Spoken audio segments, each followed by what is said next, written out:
Hey,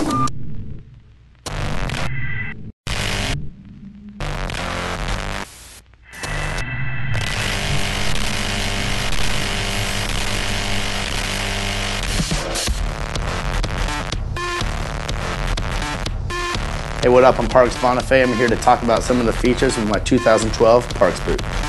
There's two main things that I want in a boot. It's a boot that has a lot of flexibility and a boot that has a lot of stability. And through the features of this Parks boot, I feel we get that. Having a perforated liner and having a lot of mesh on the boot will allow you to have a lot of side-to-side mobility and a more of a softer feel. But the way a typical Ronix boot's made, having the feet belt pull your heel into the heel of the boot, and just the overall chassis of the way the boot's made, you're going to have all the stability you need in the soft boot. So I think you get best of both worlds with this one.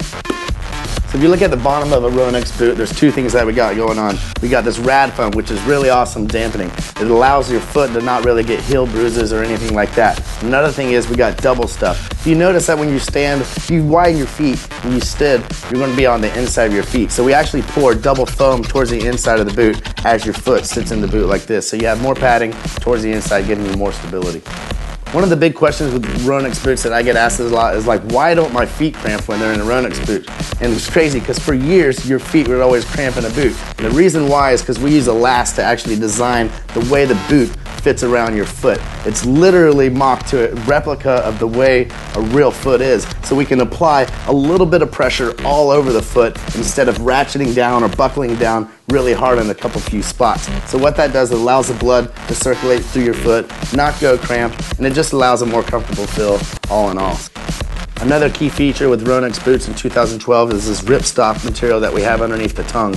As you tighten down your boots, these laces will slowly, over time, start to rub on it. And after being in the water and sun, in the past they could typically start to tear, but not with this new ripstop material, so this thing's pretty much invincible. One of my favorite parts about how we make Ronix boots is they're all PVC free. So trying to, in this day of 2012, trying to be green and go eco-friendly, this is the way to do it if you keep it PVC free like we do with Ronix boots. Well off to the start of the right foot or left foot. So the new features with Ronix boots this year is this ripstop tongue we got. So along with my boot being the most mobile boot in the Ronix line, it's also the lightest boot, probably the lightest high-end boot in the industry. And some of the key things that we do to get that is we put an extra mesh on the side instead of having leather. We use perforated liners, a baseless plate, and also we don't use any glue or stitching on the side of the boot. It actually is all heat pressed on the side. We wanted to do two things with this boot. We wanted to have it really mobile but still not sacrificing any structural kind of support that you're going to get. And also we wanted to make this boot really light. So with the features that I just told you, the mesh, the baseless plate, perforated liners, everything together, that's what makes this boot really light. I want to thank y'all for coming out, checking out my 2012 Ronix product. Check out the Betty B hats coming in hot this year. Thank y'all for coming out. God bless you. Good night.